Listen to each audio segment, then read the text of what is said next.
Hello and welcome to this CNBC Africa special. I'm Chris Bishop. He's a career diplomat who will be long remembered for bringing Prime Minister Narendra Modi to Africa and also taking South African President Cyril Ramaphosa to India. We're talking about Dr K J Srinivasa. He leaves Africa this weekend to take up a new post in the Caribbean after 3 years as the Indian Consul General in Johannesburg.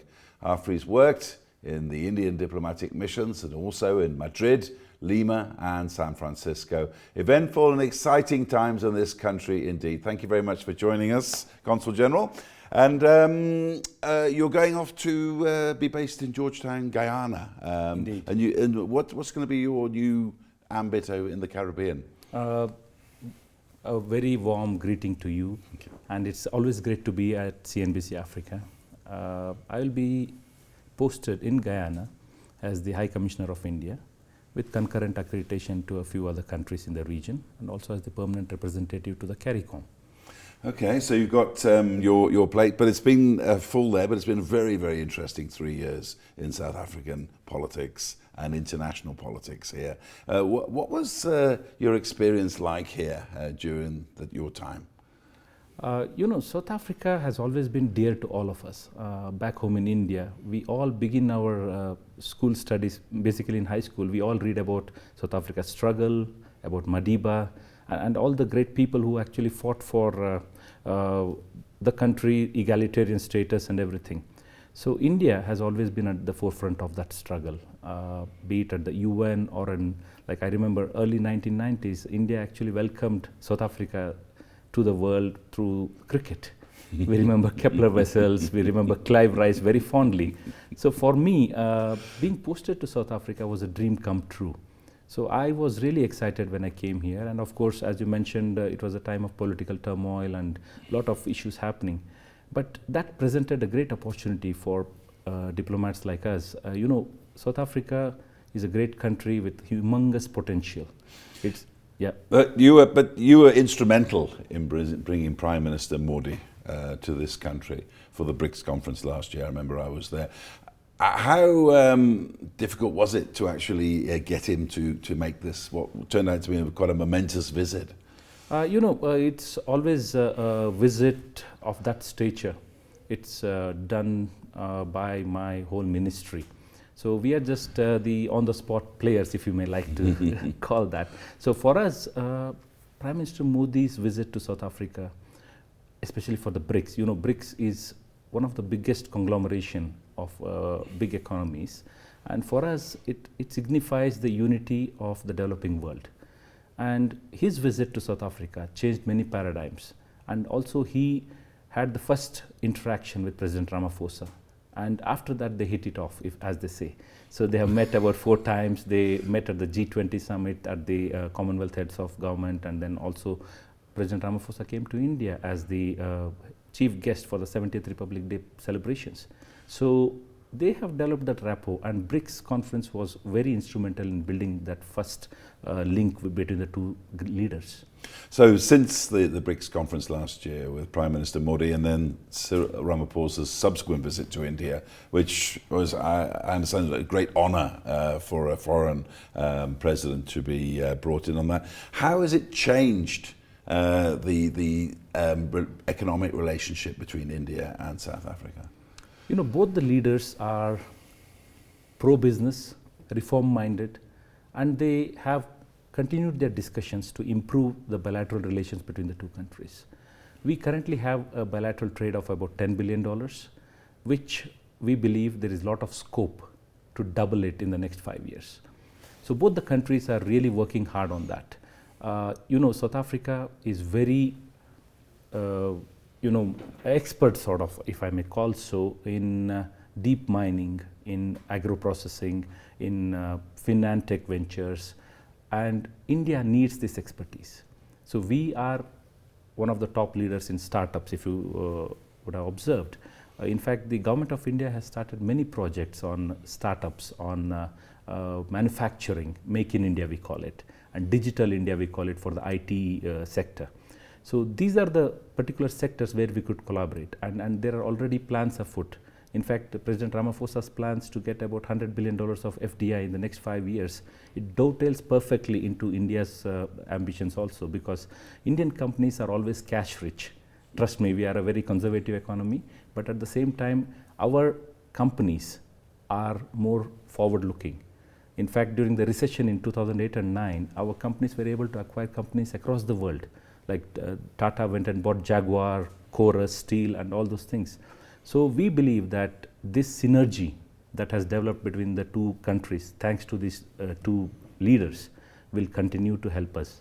And already it's quite a sizable relationship. Something like 150 companies employing 20,000, well, you say it's more now, 22,000 South Africans. Yes. Yeah. What is the target for that? You said doubling investment here by bilateral trade between 2021. What's your target for the number of companies and jobs here? You know, there is no set target. For us, it's more of a setting up of joint ventures, setting up of investment channels. You know, InvestSA and Invest India. We have a portal like InvestSA in India called Invest India, which is full of professionals, ex-McKinsey or ex-Morgan Stanley and all the stuff. So these guys are trying to pull in investments from abroad, and they have been voted the best investment agency in the world. So this collaboration between InvestSA and Invest India is actually helping us to attract more companies both ways. If you observed last December, Naspers invested about 1.2 billion in 2 Indian startups, in Swiggy's and Byju's. Byju's is an education startup, Swiggy's is a food delivery portal. And Naspers also made it big when they sold their stake in Flipkart, if you remember that. Yes. So Naspers is a company we can observe because they believe that the Indian story is there to grow. And at the same time, we have got interest from many insurance companies from South Africa. They want to go to the almost virgin market of insurance in India, and you have excellent health insurance companies here. And at the same time, we are looking at collaboration in petrochemical sector, at food processing. Food processing is especially important for us because, you know, in a country of India's size of 1.3 billion, we need to preserve and process food products at a faster pace, and also to feed our people. And you know, South Africa's expertise, we are working with South African companies to get that to India. How are the reforms of Prime Minister Modi helping all of this bilateral trade? You know, Prime Minister Modi has always been a very reform-oriented person. So in the last 5 years, he has scrapped thousands of redundant laws which are making business difficult. We have jumped about 77 spots in the ease of doing business in the last few years. And we have grown to be the 5th largest economy in the world. Our GDP is growing constantly above 7% in spite of global headwinds. And at the same time, the foreign direct investment into India has always been the highest in the world in the last few years. So his reforms are really bringing about a change in the outlook for foreign investors to come into India. And at the same time, the outlook of Indian bureaucrats or Indian companies has changed drastically. They believe that things can be done easily, and we are seeing phenomenal growth in many sectors, be it airports, infrastructure. He started what we call one tax policy for India, the goods and services tax. We call it GST. They merged about 30 odd taxes into just one tax. That has streamlined the tax payment sector. At the same time, he has gotten reforms also in the income tax regime. We now have more than about 50 million taxpayers. So that tax base has been widened, and now the leakages have been controlled. His direct benefit transfer, for example, you know, in India we have a system of subsidizing farmers or other people, and at the same time sending beneficiaries their amounts through banks now. So there is a unified identity document called Aadhaar, which has helped us to map everybody. And his biggest project was providing banking to the underprivileged. So about 300 million people now have bank accounts, which was a project started a few years ago. And also there is a scheme to provide loans to women, MSMEs, employment schemes. So these are projects which have really helped India take off. Okay, what about on this side of the Indian Ocean? There's been a lot of talk about Ramaphosa for the last year and a half. From what you've seen, and especially you've been in talks with the respective heads of state on each side of the Indian Ocean, what have you seen that it encourages you about what's happening here or otherwise? For India, under Prime Minister Modi, we have had a Africa policy which has become more robust. In the last few years, high-level visits by the President, the Prime Minister and the Vice President of India to the African countries, they have covered almost like 45 nations in the last few years, which was not the case earlier. So there is an increased sense of underscoring the importance of Africa in the world arena. South Africa is the biggest trading partner for India, except Nigeria, in the whole continent of Africa. And Prime Minister Modi, he attaches great importance to South Africa. So as a country, as a diplomatic mission, we believe that this country, political changes happen and it's the will of the people, as we call the power of democracy. And President Ramaphosa has good opinion among the business people here. And we believe that his intentions, his initiatives will help to bring South Africa progress more further and uplift its economy in the near future. And one of the companies that there was earlier this year, there was a trade mission from here to India, South African companies, was the big often loss-making company here, Denel, the arms company, and it sounded from what I was reading that they were going to get some business over in India. How has that panned out since the visit? Denel was blacklisted a few years ago for some charges, but before Prime Minister Modi came here, their blacklisting was removed through due process. And I believe that Denel, with its technological expertise, does have some, something to offer to India. And talks are underway, and we believe that it should be fruitful for both sides, because Denel, being a very technologically advanced company, will be able to achieve something, but the processes in India are, as we call, the due process will take time, and we can't reveal anything right now what's happening there, because it's a defense acquisition. But it is likely to be some business with Denel. See, Denel has its own niche products, and India might want them. So we hope that we can strike a deal with them. And the other way around, this country is one of the biggest suppliers of coal to the power stations that ring the coast of India.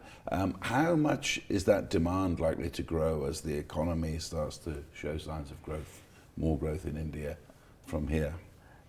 Indeed, South Africa was one of the biggest suppliers of coal to India, thermal coal especially. In the last few years, as I was mentioning, due to the reforms by Prime Minister Modi, the streamlining of the coal sector has happened. In fact, the production of the coal from the mines to the thermal power plants has been completely streamlined now. So the shortages of coal no longer exist. So the demand for imported coal has come down.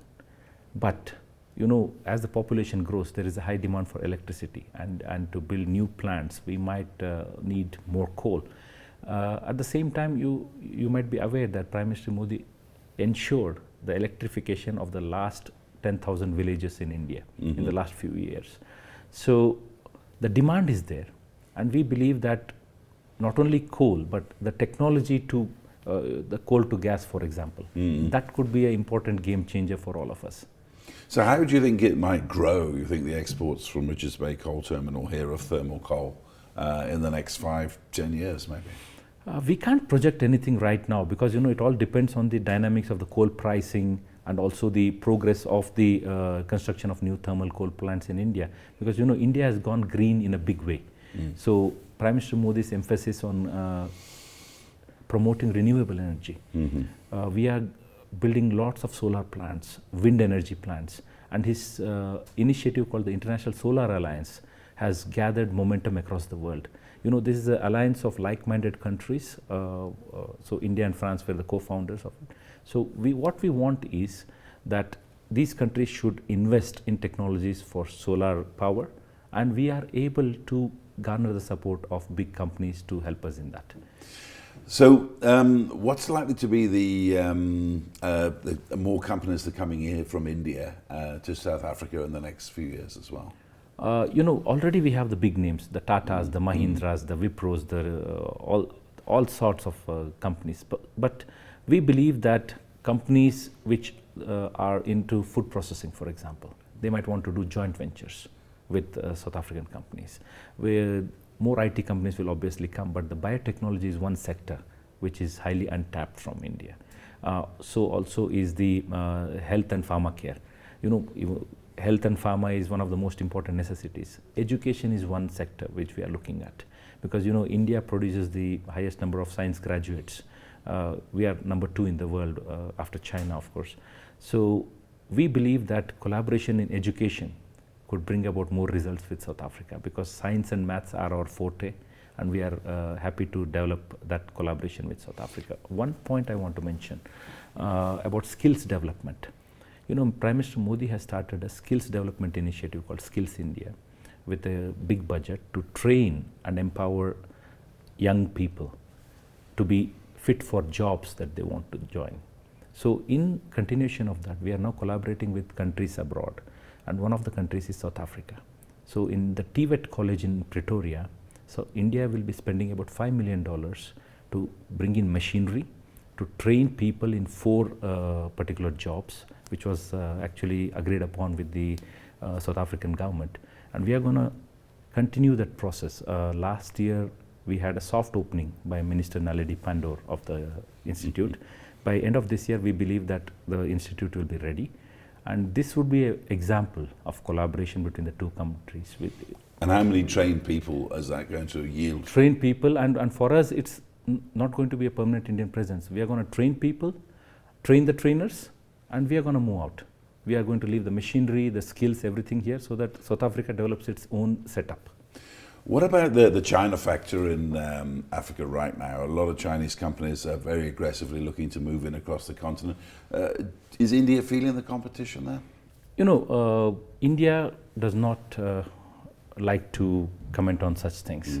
So we are a sovereign country, we take our own decisions, and we deal directly with the sovereign countries of Africa. So we have our own intentions, which everybody knows are like, we want to deal with them on an equal basis and equitable partners.